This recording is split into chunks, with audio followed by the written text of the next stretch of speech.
안녕하십니까. 여의도 닥터스 치과의사 정명진입니다. 안녕하세요. 정유현입니다. 우리가 살면서 가장 흔히 다치고 또 질병을 많이 앓게 되는 부위가 이 뼈나 인대, 근육과도 같은 바로 근골격계 질환이 아닐까라는 생각이 드는데요. 저 같은 경우에도 목이랑 허리가 좀 안 좋은 편이고요. 또 요즘에는 스마트폰을 많이 보다 보니까 손목도 시큰거릴 때가 있더라고요. 우리 정 원장님 같은 경우에는 치과 진료를 보시다 보니까 고개를 많이 숙이게 되고 목에 부담이 많이 올 것 같은데 어떤가요? 네, 맞습니다. 치과의사들 대부분 목 디스크라든지 손목의 통증 같은 질환들을 앓고 있는 경우가 많거든요. 저 역시 그 때문에 정형외과를 찾아본 경험도 있고요. 아, 그렇군요. 지금 목 질환이 있다고 얘기를 해주셨는데 그 밖에도 요즘에 뭐 정말 많은 질환들이, 상체 질환들을 가지고 계신 분들이 많은 것 같습니다. 네. 팔꿈치 하면은 테니스 엘보, 그리고 대표적으로 뭐 어깨 하면은 오십견이 좀 많이 떠오르는 맞죠. 것 같네요. 예, 예. 네, 그래서 오늘은요, 이 상체 관련한 질환을 한번 집중적으로 알아보면 좋을 것 같아요. 네, 지금 시청자분들 뭐 오십견, 뭐 테니스 엘보 하는 순간 귀가 번쩍 뜨였을 수도 있을 것 같은데요. 어르신부터 주부, 직장인, 학생이 이르기까지 다양한 부류에서 호소하는 상지 질환에 대해서 알아보는 시간을 가질 건데요. 오늘은 그 정확한 명칭과 치료와 관리법 저희와 함께 알아보도록 하시죠. 네, 그러면 금요일 여의도 닥터스 힘차게 출발해 보도록 하겠습니다. 먼저 도움 말씀 주실 원장님 화면으로 만나보시죠.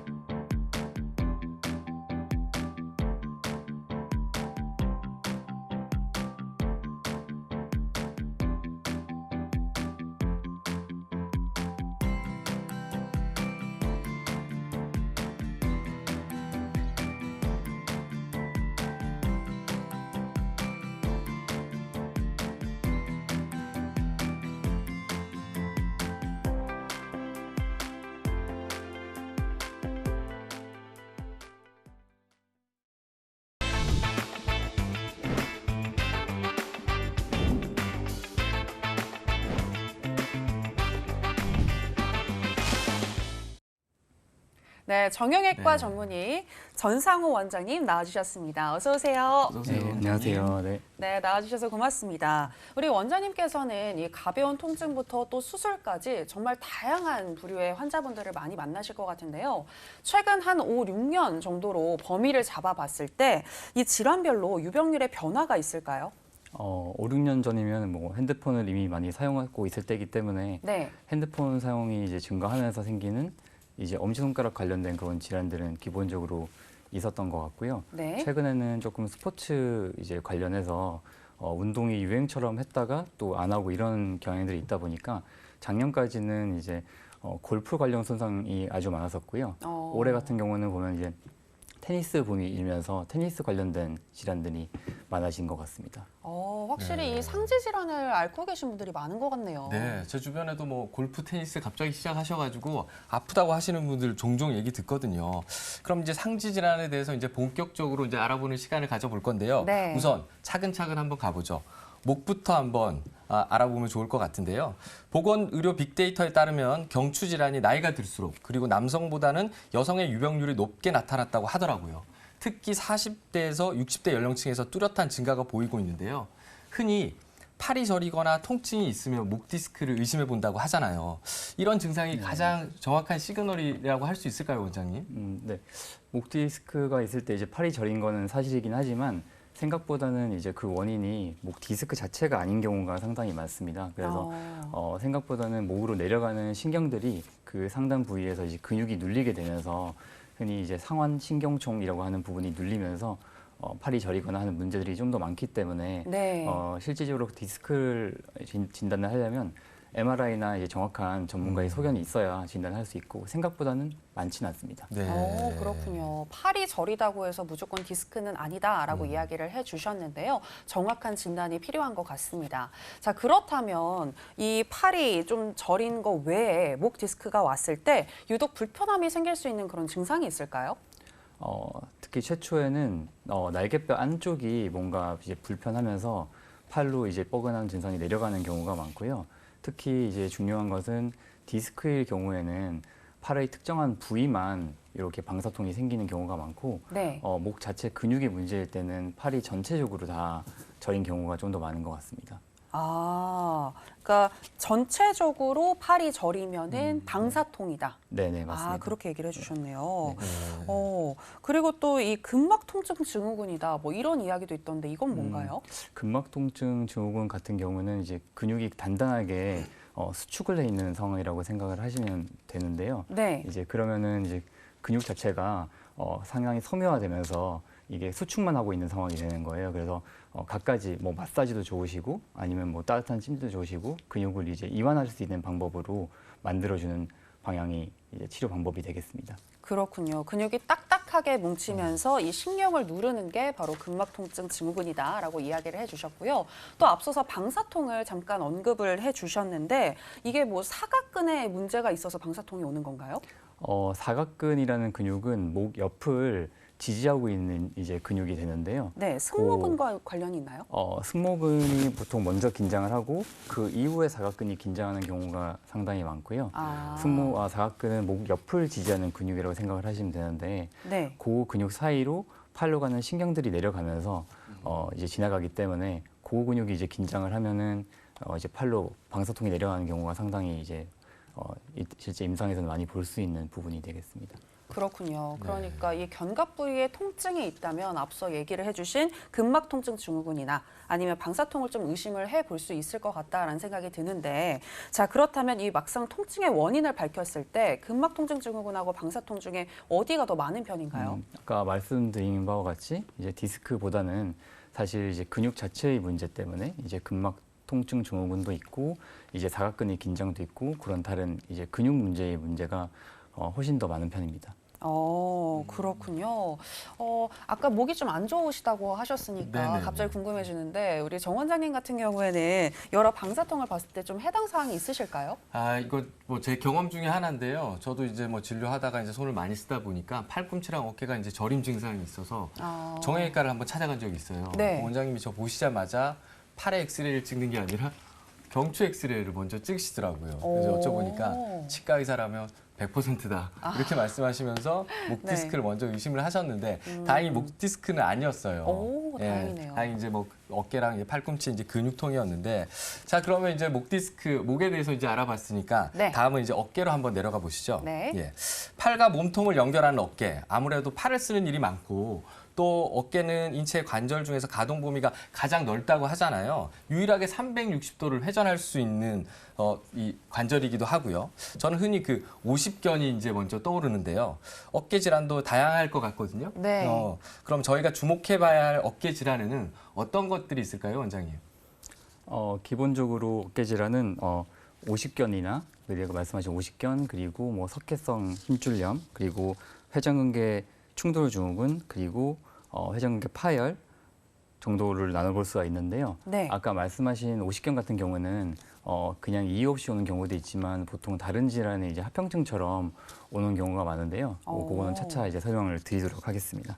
그렇군요. 지금 사지 통증을 유발하는 질환 중에는 근막 통증 증후군, 어깨 충돌 증후군, 회전근개 파열, 유착성 뭐 50견이라고 얘기하는 유착성 활막염 그리고 뭐 이런 것들이 있다라고 지금 얘기를 해주셨는데 지금 일단은 뭐 근막 통증 증후군은 좀 전에 설명을 좀 들어본 것 같고 그 야구 선수들이 또 많이 좀 발병을 하는 게 이 어깨 충돌 증후군이라고 하더라고요. 네. 이 부분에 대해서 설명을 해주실까요? 어깨는 기본적으로 이렇게 회전근개 근육이 어깨에 상완 이제 팔을 뼈를 이렇게 싸고 있는 구조가 되는데요. 네. 거기에 이제 아까 말씀하신 것 중에 360도 정도 회전을 하기 때문에 이게 뭔가 불안정한 일이 생기거나 문제가 생겼을 때 위에 있는 이제 견봉이라는 뼈가 있습니다. 거기랑 이제 충돌을 받는 경우를 얘기를 하는 거예요. 그래서 야구 선수들 같은 경우는 이제 볼을 던지거나 이제 하는 동작이 있어서 네. 회전근개 근육이 상당히 위에 견봉이랑 충돌이 될 확률이 높기 때문에 네. 많이 발생한다고 알려져 있는 것 같습니다. 그러니까 이 힘줄과 견봉이 충돌을 하면서 염증을 발생시키는 게 바로 어깨 충돌 증후군이다라고 이야기를 해주셨는데 이게 충돌되는 거를 엑스레이로 확인을 할 수 있는 건지 어떤가요? 엑스레이로 보는 거는 저는 이제 환자분을 볼 때 두 가지를 본다고 말씀을 드리는데 네. 첫 번째로는 이제 아까 말씀하신 석회가 있는지를 확인을 해봐야 되는 거고요. 이제 이게 조합이 돼 있을 수 있기 때문에 석회 네. 자체가 충돌을 받는 분들은 증상이 훨씬 더 심하게 나타나는 경우가 많고요. 아. 견봉이라는 뼈는 어깨 관절을 싸고 있는 구조다 보니까 예를 들면 거기 뼈가 이제 뾰족하게 많이 튀어나오는 분들이 있어요. 이제 네. 그런 분들은 회전근개 근육이 훨씬 더 잘 다칠 수 있기 때문에 뭐 위에 견봉 성형수 같은 수술을 해준다거나 이제 그러는 경우도 드물지만 있기는 합니다. 그렇군요. 뼈의 모양이 어떠한지 또 석회가 있는지 여부에 따라서 정도가 좀 달라질 것 같은데 그렇다면 이 병의 정도에 따라서 치료는 어떻게 진행이 되나요? 결국은 이제 엑스레이로 이제 상태를 확인한 다음에 초음파로 이제 먼저는 손쉽게 보게 되는데요. 네. 뭐 MRI를 찍을 수도 있지만 이제 접근하기가 쉽지는 않기 때문에 초음파로 보면은 회전근 자체가 이제 찢어져 있는지 또는 위에 염증이 많은지 확인을 해서 정도가 심하지 않으면 약이나 물리치료나 뭐 이런 걸로도 충분히 가능할 수 있는데 네. 정도가 심하거나 염증이 많다 이제 그러면은 보통 이제 초음파 유도하에 주사를 해준다든지 뭐 스테로이드 주사를 쓴다든지 이런 식으로 상황에 맞게 이제 처치를 해주고 있는 상황이고요. 만약에 힘줄이 만약에 많이 찢어져서 이제 문제가 됐다고 하는 경우는 수술적인 처치를 해야 되는 경우도 있기 때문에 네. 반드시 전문가가 확인해가지고 적절한 치료를 해야 됩니다. 지금 말씀 들어보니까 이 어깨 부분은 엑스레이보다도 초음파가 더 유리한가 봐요. 볼 수 있는 게 다르다고 저는 말씀을 항상 드리는데요. 아. 초음파로는 이제 힘줄의 염증이나 이제 힘줄 자체를 볼 수가 있는 거고요. 아. 엑스레이는 이제 뼈만 보기 때문에 네. 석회나 뼈의 모양만 이제 확인하게 되는 경우가 많습니다. 아, 그렇군요. 그러니까 정확한 진단을 위해서는 이 엑스레이와 초음파가 다 모두 이루어진다면 더 좋지 않을까라는 생각이 듭니다. 자, 그리고 또 이 어깨 충돌 증후군 외에도 수술 빈도가 높아지고 있는 질환이 있다고 하던데 그건 뭐죠? 회전근개 파열이 최근에는 좀 더 이제 수술 자체의 빈도가 많아진다고 얘기를 하는데요. 이게 최근에는 이제 헬스하고 뭐 이제 라켓을 쓰는 그런 운동들이 많다 보니까 좀 빈도가 높아지고 있다고 얘기를 합니다. 그래서 회전근 자체가 이제 파열도 심하지 않을 경우는 사실 외래에서 보존적인 치료, 뭐 충격파 치료나 간단한 이제 물리 치료나 이런 것들로 충분히 해결이 가능하게 되는데 파열이 심할 경우에는 이따 그림이 더 나오겠지만 보통 회전근개 봉합술 같은 그런 수술도 시행하는 경우도 있습니다. 아, 그렇군요. 자, 그렇다면 이 회전근개 구조에 대해서 일단은 좀 알아봐야 될 것 같은데 이 부분도 설명해 주시죠.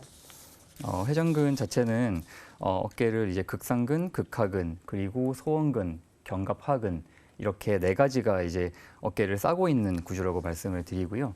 이제 이 어깨 상완골이 있으면 거기를 손으로 꽉 잡고 있는 모양을 상상을 하시면 됩니다. 그래서 이 근육이 각자 다른 회전 반경을 담당을 하면서 어깨를 360도로 이제 회전을 시켜주게 되는 상황이 되는 겁니다. 그러니까 이 회전근개가 정말 파열이 되는 게 네네. 회전근개 파열인 거군요. 맞습니다. 네. 아, 네. 그렇다면 엑스레이로도 검사가 가능한가요? 엑스레이는 이제 뼈 모양만 보이기 때문에요. 보통 초음파나 이제 MRI 검사를 해봐야 정확하게 이 회전근 자체의 병변을 관찰을 할 수가 있습니다. 네, 알겠습니다. 엑스레이로 이제 뭐 판단하기 힘들기 때문에 이제 초음파나 MRI 검사를 하신다고 하셨는데 그러면 이런 이제 치료를 위해서 요즘 뭐 보면 물리치료 외에도 다양한 치료법들이 있잖아요. 네. 또 어떤 치료법들이 있을까요? 기본적으로 아주 회전근 파열이 심하지 않을 경우에는 이제 체열 충격파 그리고 이제 프롤로 주사 또는 이제 콜라겐 DNA 주사라고 하는 이제 많은 재생 주사가 나와 있는 것들이 많이 있어요. 지금 말씀을 다 못 드릴 만큼 종류는 네. 많이 있는데 그거는 이제 상황에 맞게 시도를 해보는 경우가 있고 파열이 이제 심하게 발견되는 경우는 보통 수술을 권유하고 수술하기 전 단계로 한번 시도해볼 수 있는 치료법도 있을 수 있겠습니다. 네. DNA 주사 이런 얘기 많이 듣잖아요. 네네. 대부분 저도 그렇지만 시청자분들이 그 DNA 주사 되게 궁금해할 것 같거든요. DNA 주사만 한번 짧게 설명해 주실 수 있을까요? DNA 주사는 이제 보통 이제 성분 자체는 연어의 뭐 정소에서 추출하는 성분이라고 얘기를 하는데 그게 이제 다른 동물 실험을 통해 가지고 임상 실험에서 이제 우리가 근육이나 힘줄이 재생된 효과를 발견한 다음에 사용을 하고 있는데 사실 파열이 아주 미세할 때 고를 때는 해당이 되는 것 같은데 실제로는 치료를 해보면 아주 파열 자체가 많이 있을 때는 이게 쉽게 크게 효과는 없는 것 같아 보입니다. 네, 그렇군요. 부분 파열일 때는 재생요법이라든지 체외 충격파 이런 걸 쓰신다고 하셨는데 그러면 우리가 완전히 파열됐을 때 끊어진 상태라면 결국은 외과적으로 봉합 수술을 해야 하는 건가요, 원장님? 네, 맞습니다. 이제 회전근개 근육은 그 네 개 아까 말씀드린 근육이 조화가 중요한데 근육이 일부가 파열되게 되면은 그 조화가 무너지는 경우가 있어요. 그러면 네. 그게 나중에 어깨의 관절염 같은 걸로도 생길 수가 있기 때문에 이제 추가로 수술 그림도 나갈 텐데 거기 이제 그림을 보시면은 회전근개 파열이 아주 심하게 나와 있을 경우에는 봉합을 하게 되는데 그것도 이제 상황에 맞게 그리고 회전근개 파열이 있다고 하더라도 만약에 어깨 관절의 조화가 잘 이루어져 있고 사용하는데 크게 문제가 없다 하면은 수술을 하지 않고 지켜보는 경우도 많습니다. 지금 화면에도 나와 있는데 이 회전근개 파열 수술 전후가 좀 보이네요. 그렇죠. 이렇게 수술 시기에 따라서 또 뭐 예후도 달라진다 이런 얘기를 들었는데 네. 한번 좀 설명을 해주시죠. 지금 이제 그림 같은 경우는 보시면 이 정도로 회전근개 자체가 파열이 돼 있는 경우는 봉합을 하지 않으면 원래 기능을 회복할 수 없기 때문에 이런 경우는 빨리 수술을 해주는 게 이제 나중에 어깨 관절염 같은 추가적인 합병증을 막을 수 있는 방법이 되는 거고요. 적응증? 네. 네. 네네. 그래서 그거는 이제 상태 판단해가지고 어깨의 기능을 이제 확인해서 진행하게 되겠습니다. 그렇군요. 네. 알겠습니다. 어깨 기능을 확인을 해서 예, 수술 그렇게 이제 치료를 봉합 합니다. 수술을 하면 네. 이제 완전히 회복이 되는 건지 그리고 또 이제 봉합 수술을 받았지만 또 재발이 되거나 다시 또 파열되는 경우가 있을지 다 궁금해하실 것 같거든요. 네. 예. 물론 봉합한 부위는 아주 강한 실로 이제 봉합을 하기 때문에 거의 재발을 하지 않는데 그 인접 부위는 당연히 이제 나이가 들면서도 더 퇴행성 변화가 일어날 수가 있고 이제 하기 때문에 네. 또 적절한 재활 치료를 해주지 않으면은 근육 자체는 계속 약해질 수밖에 없기 때문에 네. 추가적으로 파열 자체가 다른 부위에 재발하거나 하는 경우도 있기는 합니다. 그렇군요. 회전근개 파열의 경우에는 수술만큼 중요한 것이 바로 재활 치료다라고 이야기를 해주셨습니다. 기억해 보시기 바라겠고요. 자, 이번에는 또 많은 분들께서 좀 앓고 있는 질환이 될 것 같습니다. 바로 오십견인데요. 이 오십견이 제가 알기로는 50세에 발병이 된다고 해서 오십견이다라는 명칭이 붙였다고 하는데 최근에는 40견이라는 말이 나오고 있다고 합니다. 그만큼 연령층이 좀 낮아지고 있나 봐요. 네. 최근에는 어깨 질환 자체가 많아지면서 아까도 제가 맨 처음에 말씀을 드렸었는데 다른 질환 때문에 생기는 합병증 같은 질환이라고 말씀을 드리는 경우가 많아요. 이게 그냥 이유 없이 갑자기 어깨 관절이 굳어서 문제가 되는 경우도 있지만 대부분은 이제 충돌 증후군이나 아니면 회전근개 이제 안에 석회나 이런 문제들 때문에 팔을 많이 안 쓰게 되면서 2차적으로 굳는 경우가 많기 때문에 오십견이 왔을 때는 혹시 그 원인이 다른 데 있지 않은지 꼭 한번 체크를 해봐야 됩니다. 그렇군요. 네. 사실 저 이제 개인적으로는 우리 전상호 원장님과 그 인연이 있거든요. 네. 예, 어떤 제가 인연? 그 50견, 저는 이제 40견이죠. 네. 40견 때문에 원장님 만나게 돼가지고 지금까지 저 인연이 이어지고 있는데요. 네, 네.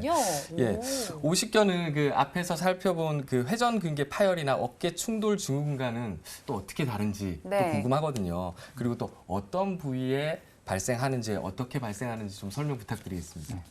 오십견 자체는 유착성 관절낭염, 유착성 활막염 이렇게 이름을 붙이고 있긴 한데 아주 간단하게 생각을 해보면 어깨 관절이 굳는 질환이에요. 그러니까 예를 들어서 우리가 손가락 골절이 생겼을 때 손에다가 깁스를 하면 한 일주일, 2주 있으면 손가락이 굳어버리거든요. 네. 이제 그런 것처럼 어깨가 불편하니까 많이 안 쓰게 되기 때문에 관절이 굳는 질환인 거예요. 그렇군요. 그래서 어떤 질환의 원인이라고 하기는 이제 애매한 거고 아까 말씀하신 충돌 증후군이나 석회 힘줄염 같은 경우는 이 오십견의 원인 중에 하나가 될 수 있는 질환이라고 생각을 하시면 될 것 같습니다. 네, 그렇군요. 예, 어깨를 이렇게 들 수 없다. 저는 이제 치료를 한번 받아봤기 때문에 대충의 이제 과정들 어떻게 치료되는지 설명을 충분히 원장님한테 들었지만 대부분 이제 50견, 40견 이제 많이들 앓고 계시고 때문에 불편해서 어머님들 설거지 하실 때도 이게 어깨를 못 들어서 고생하시는 분들 많잖아요. 네. 이렇게 치료를 받으러 가고 싶지만 좀 무섭기도 하고 또 어떤 또 진단을 받을지 걱정이 돼서 못 가시는데 치료법이 어떤지 이참에 한번 상세하게 설명해 주시면 아마 그런 분들 쉽게 좀 병원을 찾을 수 있지 않을까 싶어요. 네.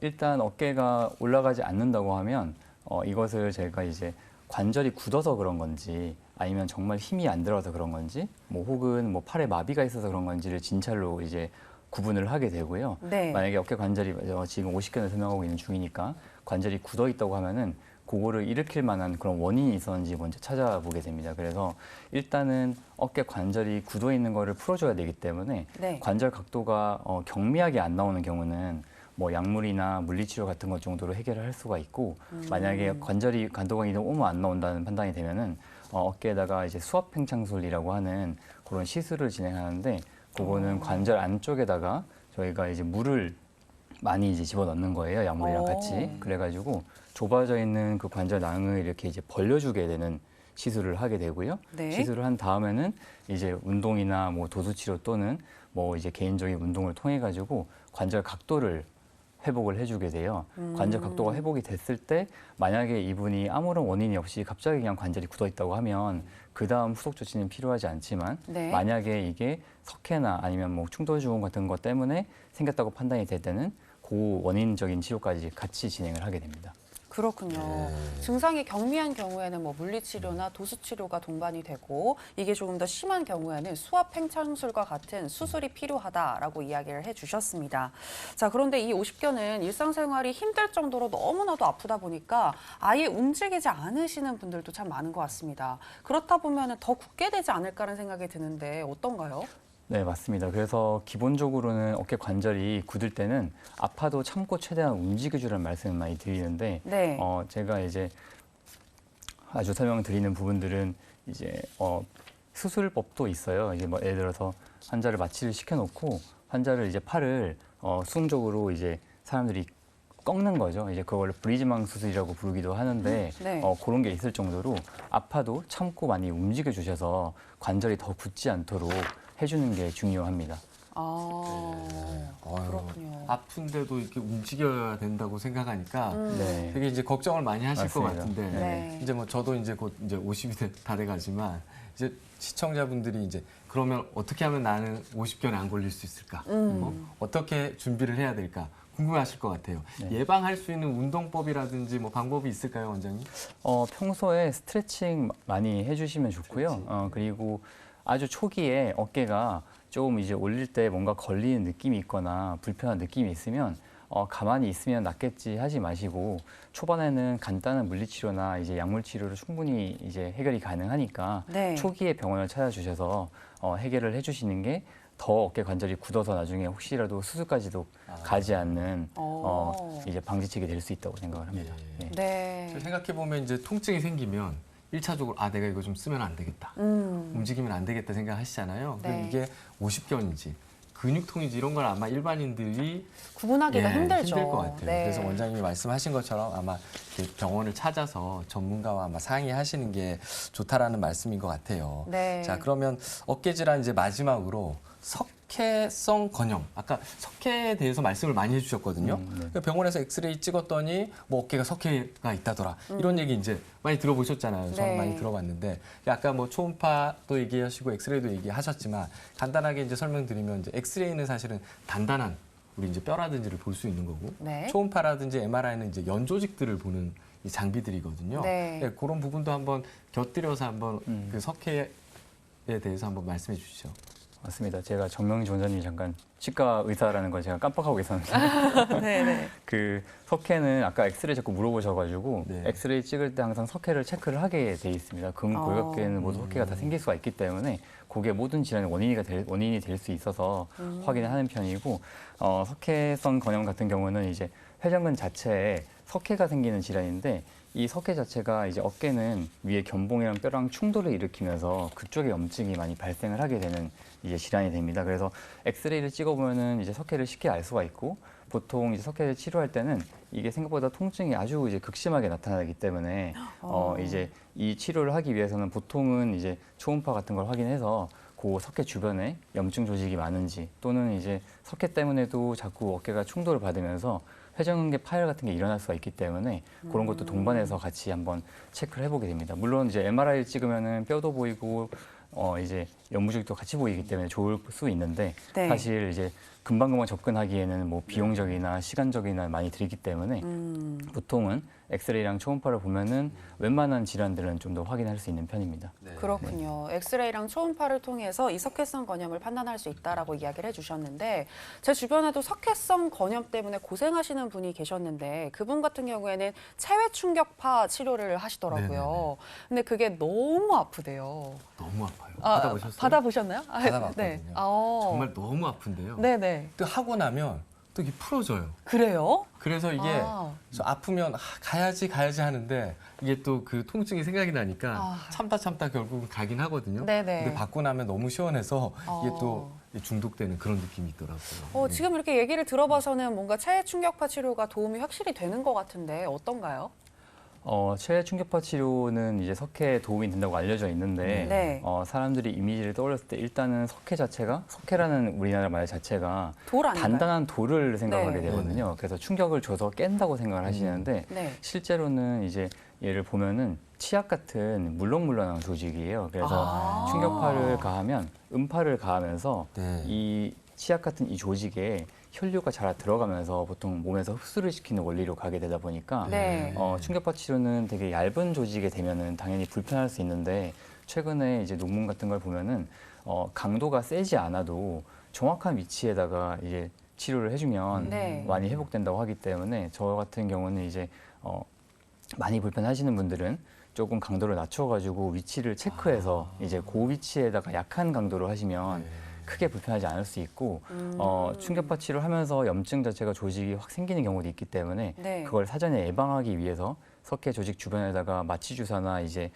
그런 주사 치료를 한 다음에 네. 치료를 들어가는 경우도 많습니다. 아, 그렇군요. 이 제가 체외- 잘 몰랐네요. 무조건 이렇게 세게 하면 좋은 줄 알고 어. 원장님 좀 더 세게 해주세요. 정확한 네네. 위치가 더 아니면 많이 그럴 수 있기 해주세요. 때문에 이렇게 말씀드렸는데 맞습니다. 아니었네요. 네, 체외 충격파 치료도 강도 조절이 가능하다라고 이야기를 해주셨고요.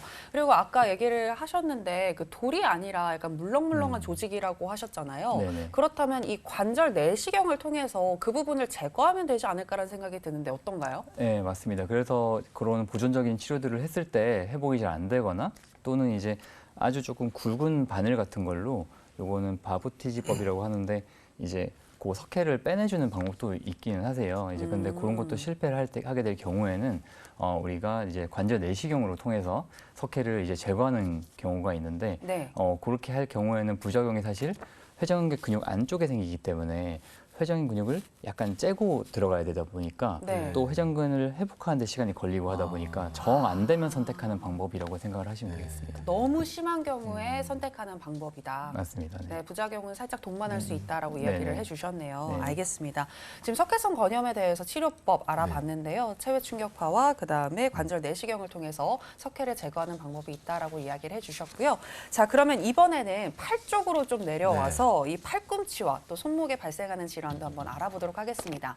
팔꿈치 하면은 가장 유명한 게 또 그 테니스 엘보우 아니겠습니까? 네네. 네. 가장 대표적이죠. 네, 요즘 또 젊은 층들이 특히 제 친구들이 다들 그렇게 테니스 치자고 저한테 네. 그러더라고요. 테니스 유행이 좀 시작이 된 것 같은데 이 테니스 엘보는 팔꿈치 어디에서 어떻게 발병하는 질환인가요?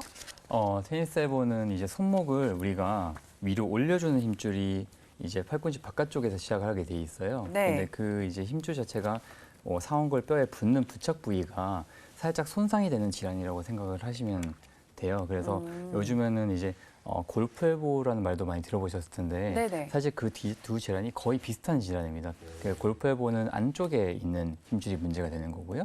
테니스 엘보는 바깥쪽이 문제인 건데 사실 요즘에는 컴퓨터 사용하고 이제 이런 상황이 훨씬 많다 보니까 평소에 타자 칠 때 계속 손목을 이렇게 올리고 있는 자세들이 문제가 많이 돼요. 그래서 테니스 엘보가 훨씬 이제 유병률은 높은 편입니다. 아. 테니스 엘보가 테니스를 칠 때 생기는 거는 아니네요. 네, 테니스 칠 때 많이 생기니까 이제 나왔지만 실제로는 이제 뭐 어떤 모양이든 간에 네. 손목을 많이 쓰는 분들이 항상 생길 수 있는 질환이라고 생각을 하시면 되겠습니다. 원장님께서 그 이제 컴퓨터를 한다거나 이런 거 손목을 많이 써도 이 테니스 엘보, 뭐 골프 엘보가 올 수 있다고 말씀하셨는데요. 이런 질환들도 역시 그 초기에 우리가 물리치료라든지 그 비수술적인, 비외과적인 치료법으로도 충분히 좋아질 수 있을 것 같은데 어떤가요, 원장님? 네, 맞습니다. 이게 이제 사실 모든 질환들이 초기에는 그냥 혼자 자연적으로 좋아지는 경우도 많기 때문에 경미할 때는 약물이나 물리치료 정도로 충분히 이제 해결이 가능하고요. 네. 이제 중요한 거는 초반에는 이제 이 근육 자체가 많이 타이트해지고 짧아지면서 자꾸 자극을 주는 경우가 많기 때문에 그럴 때는 이제 스트레칭법 같은 것들이 있어요. 이제 그런 걸 오. 배우셔가지고 네. 해주시고 손목을 이제 위로 올려주는 동작을 많이 조금 피해주는 방향으로 하시면 네. 훨씬 이제 회복하는 데 도움이 되실 수가 있습니다. 그렇군요. 방금 스트레칭에 대해서 언급을 좀 해주셨는데 간략하게 좀 알려주시면 좋을 것 같아요. 일상생활에서 편하게 할 수 있는 스트레칭 어떤 게 있을까요? 네.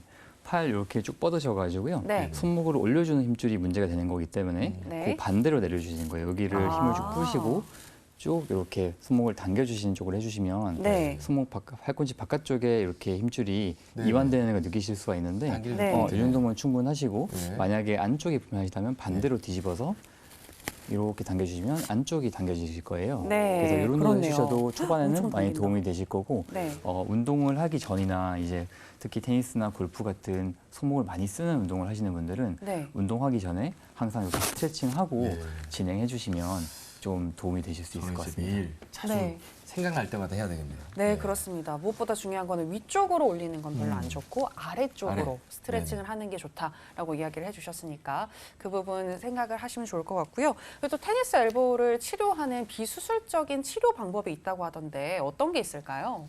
아까처럼 이제 힘줄이 손상의 문제이기 때문에 경미한 경우에는 저희가 이제 재생을 해줄 수 있는 그런 충격파 치료나 아까 어깨 했던 그런 여러 가지 주사 치료들이 있을 수가 있고요. 네. 그리고 최근에는 이제 PRP 주사라 해서 자가 혈청을 뽑아서 그거를 이제 넣어주는 그런 치료도 있습니다. 그리고 이건 다 이제 약할 때 하는 거다 보니까 그거는 이제 상태에 맞춰가지고 만약에 이제 팔꿈치도 마찬가지로 엘보도 힘줄 자체가 이제 많이 손상이 돼 있을 경우에는 수술적인 치료를 시도하기도 합니다.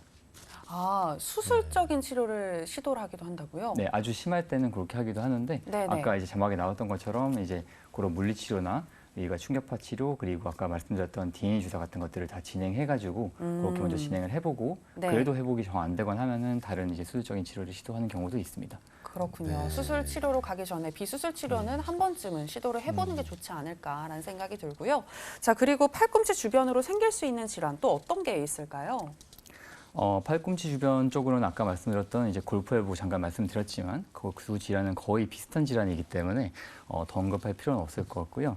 이제 주관증후군이라고 해서 팔꿈치에 척골신경이 압력하는 압박을 받는 질환이 있는데 네. 그거 같은 경우는 우리가 왜 학교 다닐 때 누구나 책상 같은 거 이렇게 책걸상에 팔 딱 부딪히면 손이 쭉 저린 느낌을 짜릿하고, 누구나 다 네. 있었을 거예요. 저도 많이 있었는데 네. 그쪽에 있는 그 신경이 눌리는 질환을 얘기를 하는 건데 그거 같은 경우에는 이 신경을 눌리고 있는 원인을 파악해서 거기를 이제 치료를 하게 되는 질환도 있을 수 있습니다.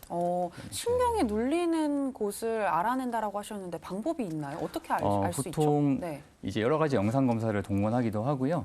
보통은 근전도 검사 같은 걸 통해서 이 자체가 손이 신경 전달이 어디가 문제가 있는지를 확인을 하게 되는데 보통은 이제 경험이 좀 있는 임상 의사라면 그 위치를 사실 촉진 정도로 충분히 또 알 수 있기 때문에 겨우 또 경미하거나 경도가 심하지 않을 때는 뭐 약물이나 물리치료 같은 게 들어가는 거고 조금 심할 때는 이제 스테로이드 주사 같은 거를 주입을 해서 회복을 시키기도 합니다. 네.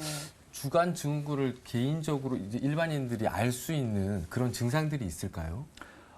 아까 말씀드렸던 예. 뭔가 책상에 부딪히지 않는데 네. 누구나 이 경우가 있기 때문에 그런 거랑 비슷하게 손가락이 절여 내려오는데 척골신경 자체는 4번째랑 5번째 신경을 손가락을 지배를 하고 있기 때문에 네. 거기까지 쭉 뭔가 이제 전기가 통하는 느낌이나 저린 느낌이 있다 또는 힘이 빠지는 경우도 있어요. 이제 그러면은 그 주간 증후군을 의심해 볼 수가 있겠습니다. 그렇군요. 손목이나 이런 게 아니라 팔꿈치부터 새끼손가락까지 네. 특히 저림 증상이 쭉 이어진다면 그때는 주간 증후군을 한번 의심해 봐야 되겠네요. 네, 좋습니다.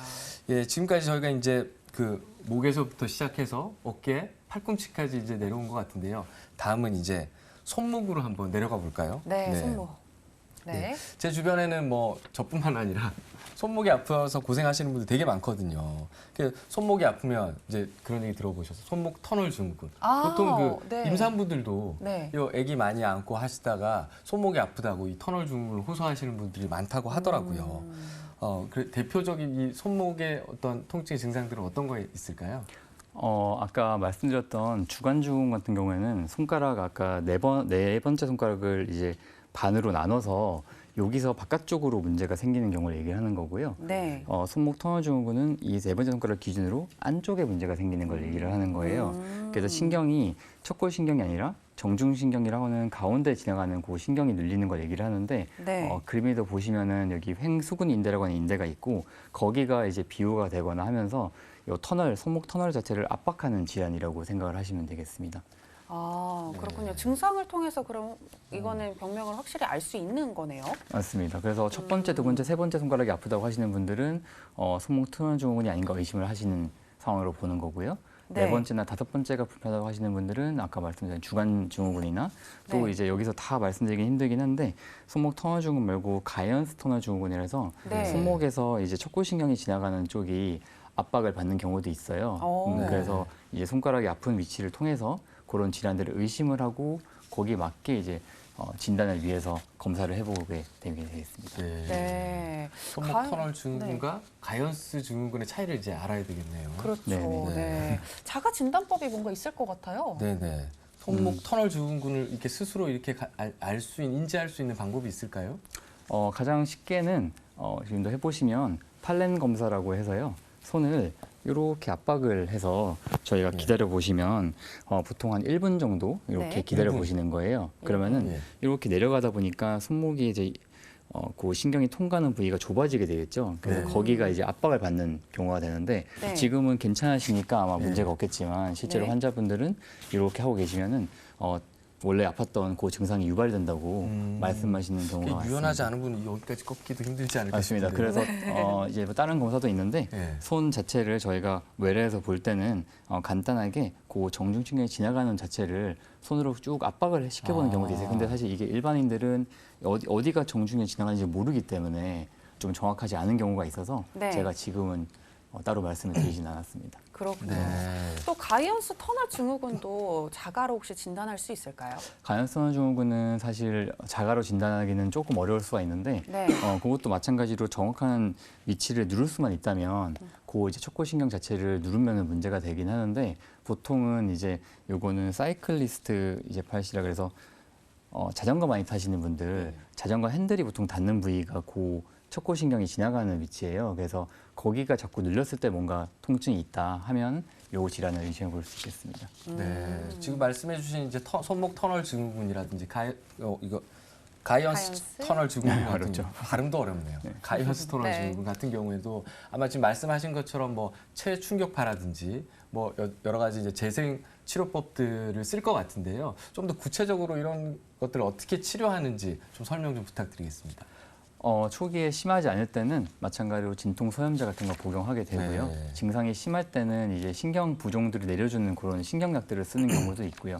네. 아주 증상이 심할 때는 사실 체외 충격파 치료도 시도를 하는 경우도 있지만 조금 제한적이고 보통은 초음파 유도하에 많이 부어 있는 정중신경이나 척골신경들을 스테로이드 주사를 많이 해주는 경우가 많고요. 네. 이것도 마찬가지로 모든 질환은 수술법들이 있는데 결국은 힘줄들이 눌려서 생기는 문제이기 때문에 그 힘줄들을 조금 이제 절개해주는 요 공간이 넓어질 거기 때문에 그렇게 수술적인 치료를 시행하기도 합니다. 그렇군요. 손목 터널 증후군과 그리고 가이언스 터널 증후군의 비수술적인 치료법과 그리고 수술적인 치료법까지 한번 이야기를 들어봤고요.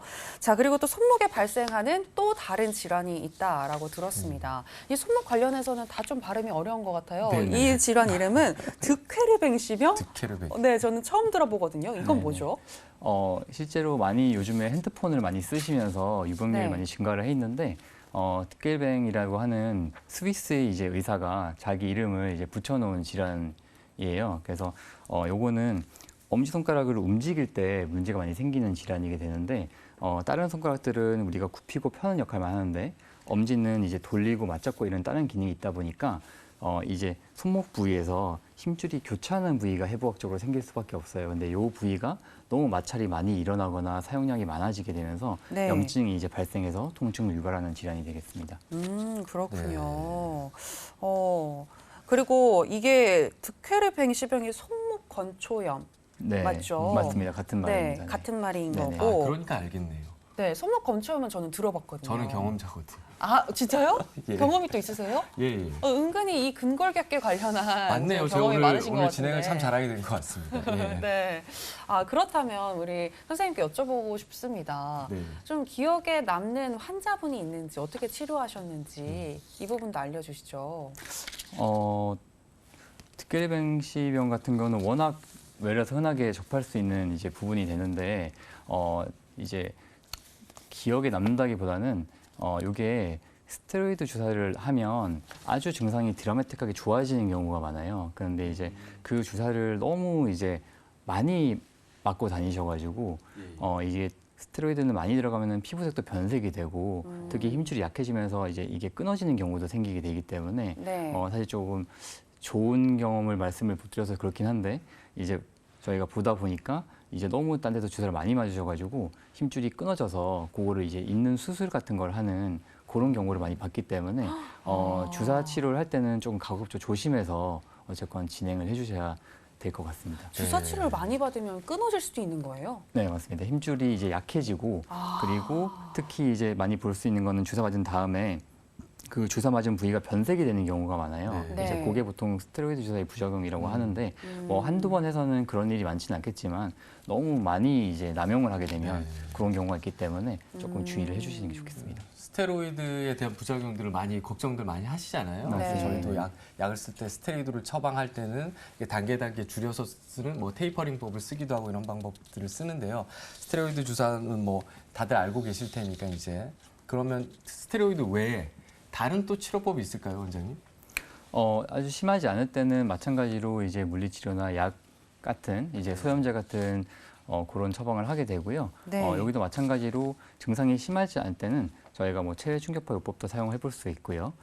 그렇습니다. 그리고 무엇보다 여기는 엄지손가락에 마찰이 생기는 거기 때문에 사용량이 너무 많은 분들 같은 경우에는 엄지손가락 보조기 같은 거를 채워서 조금 덜 쓰게 하는 것도 방법일 수가 있습니다. 그렇군요. 엄지손가락을 득회르뱅시병에. 항상 엄지척을 하고 다녀야 되겠네요. 아, 이렇게.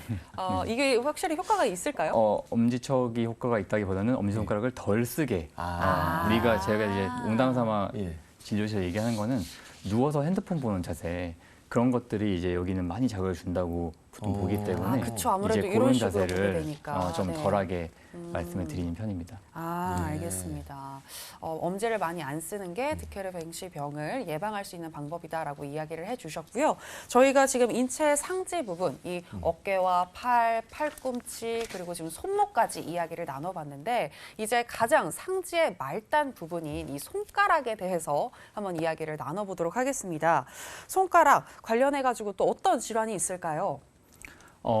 아까 전에 이제 골프 손상이나 제가 이제 스포츠 손상을 많이 말씀을 드리다 보니까 대표적으로 이제 방아쇠 투지라고 해서 손가락을 이제 굽혔다가 잘 안 펴지는 이제 이런 따깍따깍거리는 이런 느낌을 많이 받으실 수가 있는데요. 네. 이제 그게 보통 라켓을 많이 쓰는 골프나 테니스 같은 그런 운동을 하시다가 많이 외래로 이제 손가락이 갑자기 안 펴진다고 하면서 오시는 경우가 많아요. 그래서 이제 그런 경우는 이제 우리가 굽히는 힘줄이 여기는 원래는 풀리라고 하는 이제 막이 있어요. 한국말로 할차라고 하는데 그 활차를 통과를 못해서 생기는 질환으로 보통 봅니다. 그래서 그 활차를 지나가는 힘줄이 많이 부어 있는 거를 이제 완화시켜 줄 수 있게 네. 치료를 다양하게 이제 시작하게 됩니다.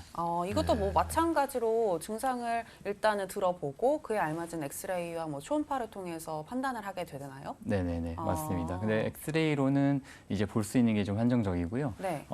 보통은 임상적으로 진단하면 충분한데 초음파를 보는 경우에는 여기도 마찬가지로 힘줄이 많이 부어 있거나 할 때는 이제 주사 치료 같은 게 들어가는 경우도 있기 때문에 네. 그때는 이제 초음파 가지고 활차가 많이 두꺼워져 있거나 아니면 힘줄 위에 염증이 많다. 이제 그러면은 그런 강력한 항염증제인 이제 스테로이드 같은 약물을 주입하는 경우도 있고요.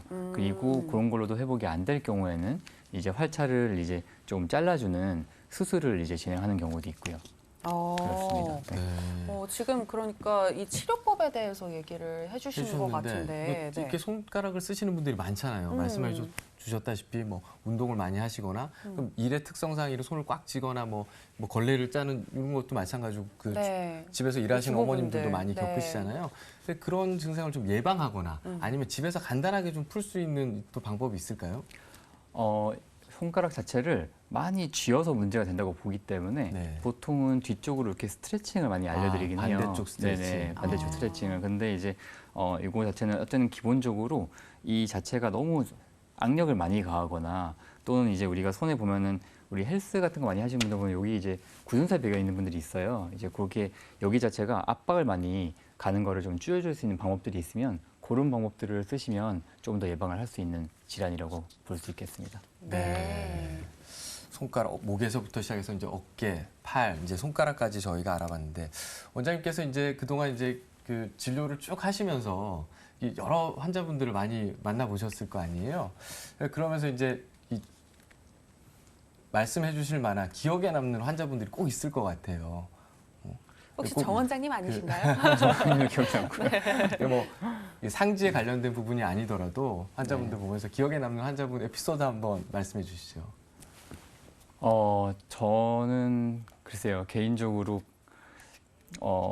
해외에 계신 분들이 네. 이제 한국에 들어오셔가지고 한국에서는 워낙 이제 의료 접근성이 그래도 해외보다는 조금 더 낫다고 하니까 병원 가기도 편하고 이제 해외에 이민 가신 분들이 이제 오는 경우가 많이 있었어요. 이제 그런데 이제 해외에서는 이제 치료하기가 쉽지가 않고 사실 진단이 명확하지 않은 경우가 많고 말도 잘 안 통하셔서 그런 것 같긴 한데 작년에 아르헨티나에 이제 이민 가신 분이 한 분 오신 분이 계셨는데 그분은 오셔가지고 저희가 이제 검사를 다 진행을 했더니 이미 회전근 자체가 너무 다 파열이 돼가지고 관절이 이미 50개월 넘어서 완전히 경직이 다 와 있는 분이 있었어요. 네. 이제 그런 분들을 보면서는 이게 초반에 알았더라면 외래에서 저희가 간단하게 치료했으면 다 회복이 됐을 부분인데 좀 너무 아쉽다는 이제 생각이 많이 들었던 분은 갑자기 물어보시니까 생각이 나긴 합니다. 그렇군요. 얘기 들어보니까 물론 그분들은 해외에 계셔서 그게 쉽지는 않았겠지만 초기 진단을 하고 또 치료를 하는 게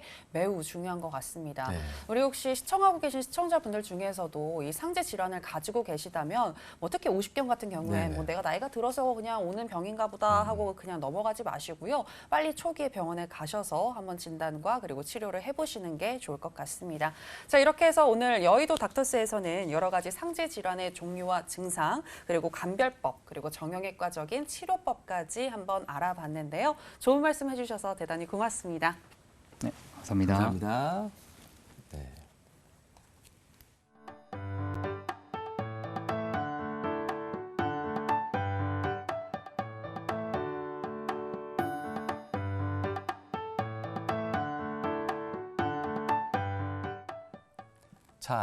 자, 여의도 닥터스 오늘 준비한 소식은 여기까지입니다. 다음 시간에 더 알차고 좋은 건강 정보로 여러분들을 찾아뵙겠습니다. 시청해주신 여러분 감사합니다. 고맙습니다.